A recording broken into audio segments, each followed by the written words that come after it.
சுபாஷ் சந்திரபோஸ் மேம்பாலத்தை முதலமைச்சர் மு.க.ஸ்டாலின் திறந்து வைத்திருக்கிறார் மதுரையில். இது தொடர்பான மேலும் விவரங்களை தருவதற்காக செய்தியாளர் மதிவாணன் இணைப்பில் இருக்கிறார். மதிவாணன் வணக்கம். தற்போது மதுரை கோரிப்பாளையத்தில் சுபாஷ் சந்திரபோஸ் மேம்பாலத்தை முதலமைச்சர் மு.க.ஸ்டாலின் திறந்து வைத்திருக்கிறார். முழு விவரங்கள்.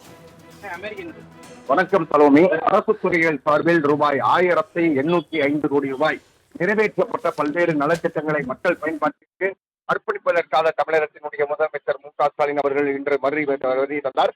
அதனுடைய அடிப்படையில் வடபழஞ்சியில் உள்ள எல்காட் தொழில்நுட்ப பூங்காவில் பிளாட்டின் இன்போடெக் நிறுவனத்தின் உலக தரத்திலான சிறப்பு பொறியியல் மையத்தை கட்டடத்தை முதலில் திறந்து வைத்திருக்கிறார். பின்பு தற்சமயம் அதாவது ரூபாய் 213 கோடி 80 லட்சம் ரூபாய் மதிப்பீட்டில் கட்டப்பட்டிருக்கிற நேதாஜி சுபாஷ் சந்திரபோஸ் உயிர்நிலை பாலத்தை தற்சமயம் திறந்து வைத்திருக்கிறார். இந்த பாலமானது மதுரை மக்களுக்கான மிகப்பெரிய நீண்ட நாள் கோரிக்கையாக இருந்து வந்த சூழ்நிலையில் இன்றைய பொழுது தமிழகத்தினுடைய முதலமைச்சர் இதை திறந்து வைத்திருக்கிறார். கோரிப்பாளையம் என்பது 4 முனை பகுதிகளை சந்தித்த ஒரு பகுதியாக காணப்படுகிறது.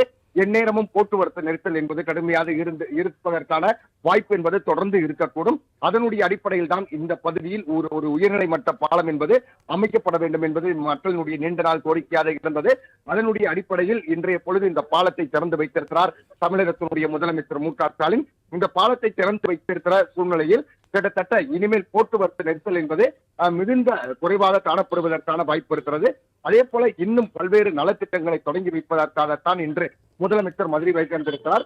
அதனுடைய அடிப்படையில் பார்த்தோமானால் சிவகங்கையில் புதிதாக அமைக்கப்பட்ட மருது சரோவர்களின் உருவச்சிலைகளை காணொலி வாயிலாக முதல்வர் திறந்து வைக்கிறார்.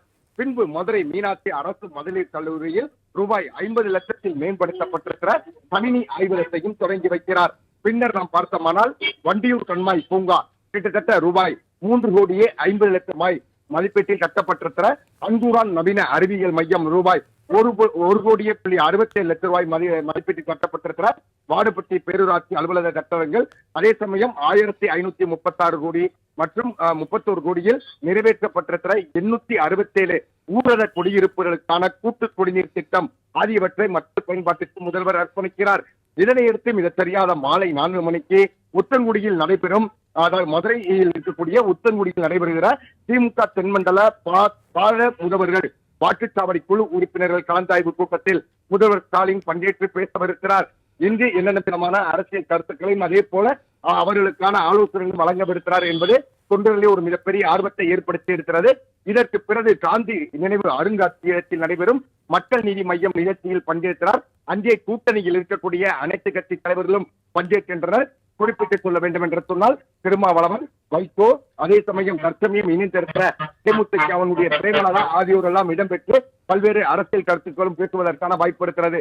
இன்றைய நாள் முழுவதும் தமிழகத்தினுடைய முதலமைச்சர் அரசினுடைய நலத்திட்ட உதவிகள் மற்றும் பல்வேறு நிகழ்ச்சிகளில் கலந்து கொண்ட பின்பு மிக தெரியாத 7:30 மணிக்குத்தான் மதுரையில் இருந்து சென்னை வருகை தர இருக்கிறார். சலோமி. தங்களின் முழு விவரங்களுக்கு நன்றி மதிவாணன்.